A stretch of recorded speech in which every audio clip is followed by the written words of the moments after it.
शुरुआत में कहा था इसका नाम ही मुख्तसर ख्याल है। मुख्तसर मतलब हम लोग अपनी ज़िंदगी में वो छोटी छोटी चीज़ें ख्वाहिशें बनाते रहते हैं ना, कि अच्छा घर, अच्छी गाड़ी, अच्छी बीवी, अच्छा नाम, शोहरत, इज़्ज़त, तो कहीं ना कहीं वो छोटा छोटा जाके फिर बड़ा होता है।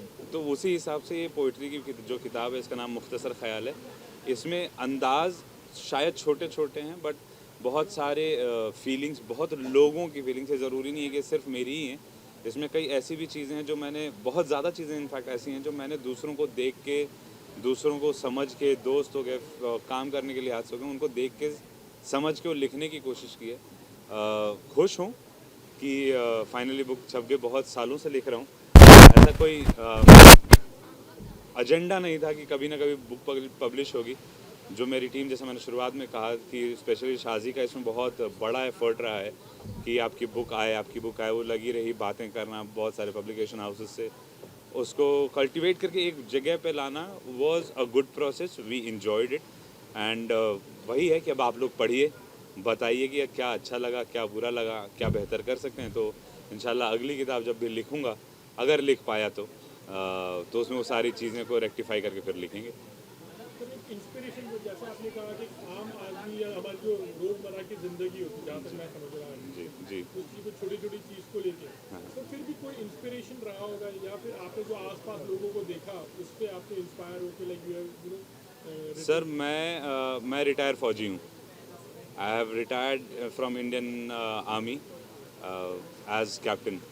सो उसमें क्या होता है ना, उसमें आप बहुत सारे इमोशन वहाँ देखते हो जहाँ कोई देख नहीं पाता।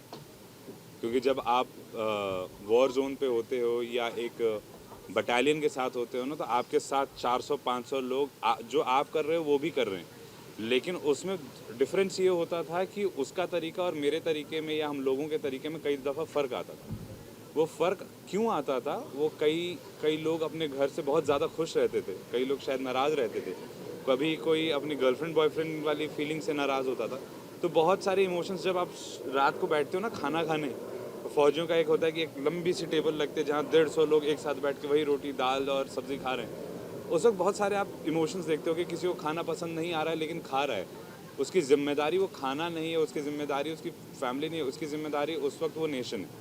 तो ये एक अलग फीलिंग होती है, जो एक मेरी शेर में लिखा भी हुआ है कि मैं शायद अभी भूल रहा हूँ कि अभी बीच में आपने जब देखा था पुलवामा वगैरह में अटैक हुए थे, तो बहुत सारे हमारे फौजी भाई उसमें शहीद हुए थे। तो उस पर लिखा था कि सरकार को या लोगों को लगता है कि किसी की बस नौकरी चली गई, क्या नौकरी दे दी जाएगी। तो उसको मैंने गज़ल में लिखा था कि तुमको लगता है कि एक शहादत हुई है, एक इंसान मर गया है, लेकिन तुमको ये नहीं पता है कि यहाँ पे किसी के परिवार की रोटी चली गई है। तो ऐसे जज्बात भी हैं। फिर उसमें बहुत सारे फ़िल्मी तरीके की भी चीज़ें हैं, जैसे मेरे फेवरेट सिंगर हैं रफ़ी साहब, मैंने उनके ऊपर एक गज़ल लिखी हुई है। तो बहुत बहुत अलग अलग इमोशंस हैं। मैं हर जगह जहाँ जहाँ से सीख सकता हूँ सीख के लिखने की कोशिश करिए। तो ये अमेलगमेशन है सर। मतलब ऑल इमोशंस आर देयर, मतलब it can be Joy, sadness, सब कुछ है। Yes yes absolutely. मतलब आप हंसेंगे भी, आप रोएंगे भी, गुस्सा भी आएगा, क्योंकि मैं तंज ज़्यादा लिखता हूँ। जैसे अभी आकांक्षा ने शुरुआत में बताया था कि मेरा एक शेर था कि तुम्हारे दो शब्दों के बीच का मौन हूँ मैं, दोबारा मत पूछना कौन हूँ मैं। तो एक तंज है, अकड़ है। वो फौजी हूँ है, पठान हूँ है, लेकिन हाँ वो हर जगह ज़रूरी नहीं है कि मैं उसको दिखाता फिरूँ। जहाँ ज़रूरी है वहाँ दिखाता तो नहीं हो आप रियल लाइफ में। जहाँ ज़रूरत पड़े वहीं पे। वरना मैं कोशिश करता हूँ ऐसे दोस्तों से सीखने की कि कितना ज़्यादा झुक के रहा जाए तो सब कुछ आराम से इत्मीनान से चल जाएगा। सजल भाई, आप क्या कहना चाहोगे राशिद भाई के बारे में? What are your best wishes? जी राशिद को, सालों से आप उनको जानते हैं। जी एक बात है, जब हम पहले मुलाकात की थी, मतलब वो जूम से मुलाकात हुई, हाँ, आपको याद है? मतलब एक आर्मी के साथ मैं बात कर रहा था तो मैं इतना, ये इसका जो इमोशनल पार्ट है वो तो मैंने देखा ही नहीं। जो जब हम उससे बाद ज़्यादा मुलाकात की, तो फ़नी पार्ट मेरे लिए ये था कि ये आर्मी में था बंदा और इतना स्ट्रॉन्ग भी लग रहे हैं, फिर भी बहुत ही इमोशनल है।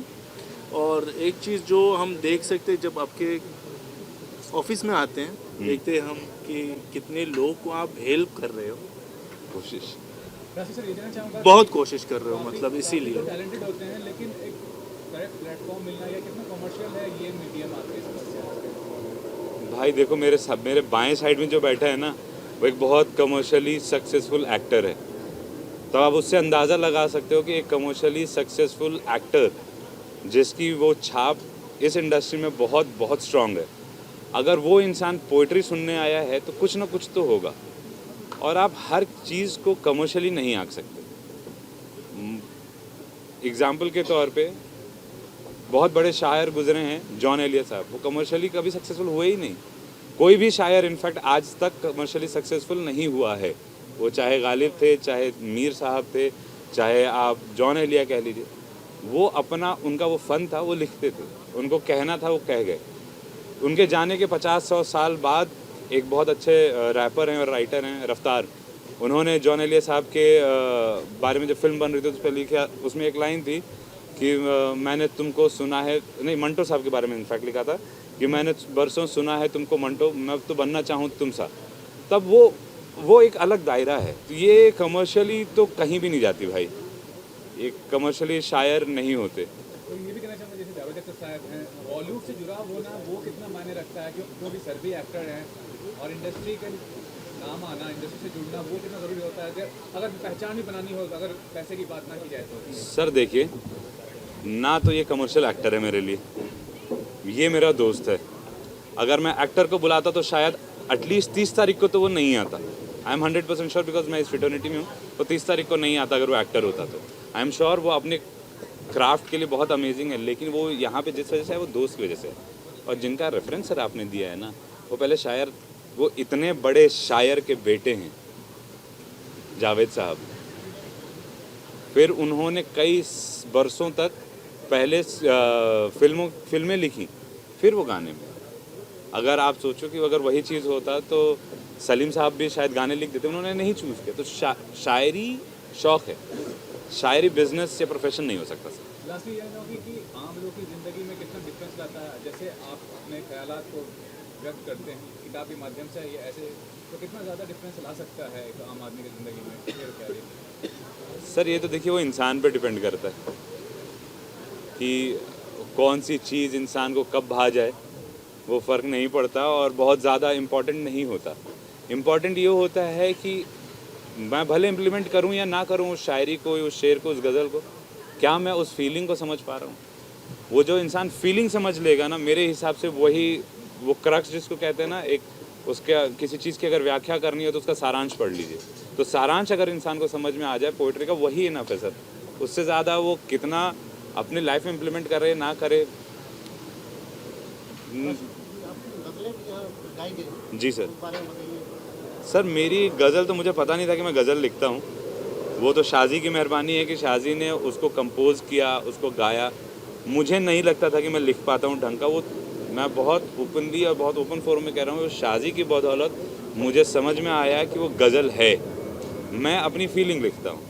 जैसे मैंने शुरुआत में कहा था, मुनव्वर राना साहब का एक शेर है कि ना मैं चोटी बनाता हूँ ना कंघी बनाता हूँ, मैं आप बीती को जगबीती बनाता हूँ। तो मैंने वो जगबीती लिखी थी, उसने उसको गज़ल में ढाल दिया, उसने एक कॉम्पोजिशन बना दी उसकी। तो वो तो उसकी काबिलियत, मेरी कुछ नहीं है सर। राशिद भाई, आगे आने वाले दिनों में मतलब कुछ गाने, गज़ल या गाने लिखोगे आप जो? भाई मैं लिखूंगा, बाकी का काम शाजी को मालूम है कि वो गज़ल बनेंगे कि गाने बनेंगे या स्क्रैप होंगे। वो मेरी जिम्मेदारी है सिर्फ लिखना। मैं लिख देता हूँ शायद टूटा फूटा, फिर शाजी उसको तराशती है, उसको मीटर पे बैठाती है, उसकी कॉम्पोजिशन बनाती है, क्योंकि वो आसान काम नहीं है। मुझे अपने गज़ल को, अपने शेर को काफ़िए में तो ले आता हूँ, लेकिन उसको प्रॉपर मीटर में लाने का बहुत डिफिकल्ट काम है, मेरे बस की नहीं। तो मुझे पता ही नहीं है कि कौन सा गाना गज़ल बनेगा। शाजी से पूछ रहे हैं, शाजी प्लान क्या है अगले हफ्ते की? नहीं पता, शाजी को भी नहीं पता। कम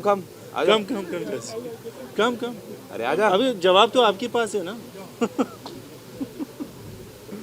क्या बोलूँगी? जो बोल रहे हैं आप, वही प्लान क्या है? बात है तो वो करने की ज़रूरत नहीं। आपने सुना ही, सबने सुना कि किस तरीके का वो लिखते हैं, तो उसमें कुछ भी हेर फेर करने की कोई कहीं से कहीं तक कुछ ज़रूरत नहीं होती है। ये ज़रूर है, एक बात जो सबसे ज़्यादा मैं इस चीज़ को मानती हूँ कि इनके लिखने की वजह से कॉम्पोजिशन और म्यूज़िक, एक्चुअली म्यूज़िक क्या होता है, वो ये भी मानेंगे कि मैं जैसे आई थी मुंबई और अब जिस जगह पे मैं आ गई हूँ म्यूज़िक के लिहाज से और हर लिहाज से, मैं तो कहूँगी बहुत इम्प्रूवमेंट उनकी वजह से मुझे हुआ है। कुछ उनसे सीख गई हूँ और उनको वो चीज़ें पसंद है, इसलिए वो इतनी तारीफ़ कर रहे हैं, वरना मैं जितनी भी, अगर मैं एक कॉम्पोजिशन बना रही हूँ, अगर मैं उनकी कंपनी में जब से काम कर रही हूँ, मैं कोई गाना भी अगर किसी की कॉम्पोजिशन गा भी रही हूँ, तो जितना भी इम्प्रूवमेंट मुझ में आया है, और हर दिन वो चीज़ मुझे रियलाइज़ होती है, her end of the day मैं एक चीज़ हमेशा रियलाइज़ करती हूँ कि I am very very very much thankful कि मुझे ऐसा इंसान मिला लाइफ में कि इतनी अच्छी इंस्पिरेशन बन सके, कि मेरी कुछ चीज़ें उनको पसंद आ रही हैं, मेरी बहुत बहुत बड़ी खुशनसीबी है। हमारी लास्ट आजकल बहुत सारे शायर हैं, लाइक यू से कि सोशल मीडिया आ गया तो everyone feel like they can buy, but जहाँ पर हम लैंग्वेज की बात करते हैं, लाइक या उर्दू आना, या जो तलफ़्फ़ुज़ जो होता है हर एक मतलब उस चीज़ का लोगों को कभी कभी आप भी देख रहे हैं कि वर्ड्स को किस तरह से बोलते हैं, क्या हाउ इम्पोर्टेंट इज दैट, या फिर वो बहुत सारे लोग आ गए मतलब उस चीज़ के कभी कभी दुख भी करता है कि क्या कर दिए लोगों ने। सर मेरा तो सबसे बड़ा ऑब्लिगेशन ही मेरे लिए सोशल मीडिया है। तो किसी एक बहुत बड़े शायर ने एक दफ़े कहा था कि अगर लोग तुमसे बहुत ज़्यादा चिपकने लगें या लोग बहुत ज़्यादा लोग तुम्हारे पास आने लगें, इसका मतलब ये नहीं है कि आप बहुत अच्छे हो, इसका मतलब ये है कि आप बहुत ज़्यादा सस्ते हो कि हर कोई अफोर्ड कर रहा है। तो वही हाल सोशल मीडिया की वजह से है कि हर कोई उस पर है, मैं भी हूँ, मैं अपने आप को भी उसमें काउंट कर रहा हूँ, बट आप उसको किस लिहाज से कंज्यूम कर रहे हैं, वो कंजम्पशन आपकी क्या है, वो उसके ऊपर डिपेंड करती है। और सर जहाँ तक बात तलफ़्फ़ुज़ की, मेरी खुद की ठीक हो जाए पर मैं दूसरों को कहूँ मेरी खुद की ठीक नहीं है, मैं तो सीख रहा हूँ अभी। जिस दिन मेरी शायद ठीक हो जाएगी, शायद कभी, तो मैं कोशिश करूँगा कि कुछ बोल दूँ, वरना अभी उतनी। हमने तो जो कुछ भी सुना हमारे तरफ से, तो आप सर सर वही कहते हैं, अब आप बुरा मत मानिएगा, आप सारे दोस्त भाइयों के लिए, लेकिन please don't get it offended. वही कहते हैं कि अंधों में काणे राजा, तो हम काणे राजा हो गए क्योंकि आपने मुझे सुन लिया। मुझसे बहुत बेहतर शायर, बहुत अच्छे बोलने वाले लोग बैठे हुए हैं, हो सकता है शायद उनको अल्लाह ने उतनी फैसिलिटी शायद नहीं दी है कि वो यहाँ तक नहीं पहुँच पाए। अल्लाह का एहसान है कि मुझे उतनी मिल गई, मैं यहाँ तक आ गया, उतना ही फ़र्क है बड़े भाई। Otherwise I don't think so I am standing anywhere in the lines. How do you rate him in fact? In case if you have something where you're, तो आप कितना recommend करोगे, या आप उनको कुछ बोलोगे कि हमारे लिए लिखिए या मेरे लिए लिखिए? अब रिकमेंड नहीं, मतलब रेट नहीं करूँगा, रिकमेंड तो करूँगा ऑफ कोर्स। अब मैं कौन हूँ कि किसी को रेट करूँ, और राशिद को मतलब। बट क्या है कि हम काफ़ी इवेंट्स के लिए आए थे आपके पास। एक वजह यह था कि इनका शायरी सुनने के लिए और अभी अच्छे हो गया, हमारे काम भी आसान हो गया, तो अब किताब है अपने पास, तो मुलाकात फिर भी होगी, मतलब होगी। पर इसीलिए तो हमें तो अच्छा ही लगता है, एंड तो मुझे शायरी भी बहुत अच्छा लगता है, मैं भी लिखता हूँ, बट आपके जैसे नहीं। अरे रहने दो। बस फिर भी that's I always like his poetry. Finally one last, आप कुछ अपनी किताब में से जो आपके कुछ दिल के करीब हो, शायद सभी चीज़ें होगी, मगर कुछ आप जिक्र के आपको सुनाना चाहो? चलिए वो याद है मुझे। अच्छा मेरी प्रॉब्लम है, मुझे मेरी शायरी याद नहीं रहती, तो मेरी शायरियाँ मुझसे ज़्यादा इसे याद हैं क्योंकि वो लिखती रहती है, उसको फॉर्मेशन वगैरह। तो मेरा एक बहुत फेवरेट है मेरा पर्सनली, दोस्त सुनाता हूँ। दूसरी वाली आप कहीं चेप सकते हैं क्योंकि लोगों ने पहले चेपा हुआ है। तो पहली वाली शेर है कि समुंदर जब भी किसी की कहानी कहे है, नए मौसमों की ज़ुबानी कहे है। समंदर जब भी कहानी कहे है, नए मौसमों की कहानी कहे है। आ चल तुझे ज़रा सा मीठा बना दूँ, आ चल तुझे ज़रा सा मीठा बना दूँ, समंदर से दरिया का पानी कहे। और दूसरा वाला कौन सा था? हाँ, दूसरा वाला ये था, ये बहुत टाइम बाद लिखा था कि एक ज़माना पड़ता, हाँ, कि तेरे घर से दूर नहीं मेरा घर, तेरे घर से दूर नहीं मेरा घर, बट बस रास्ते में एक ज़माना पड़ता है।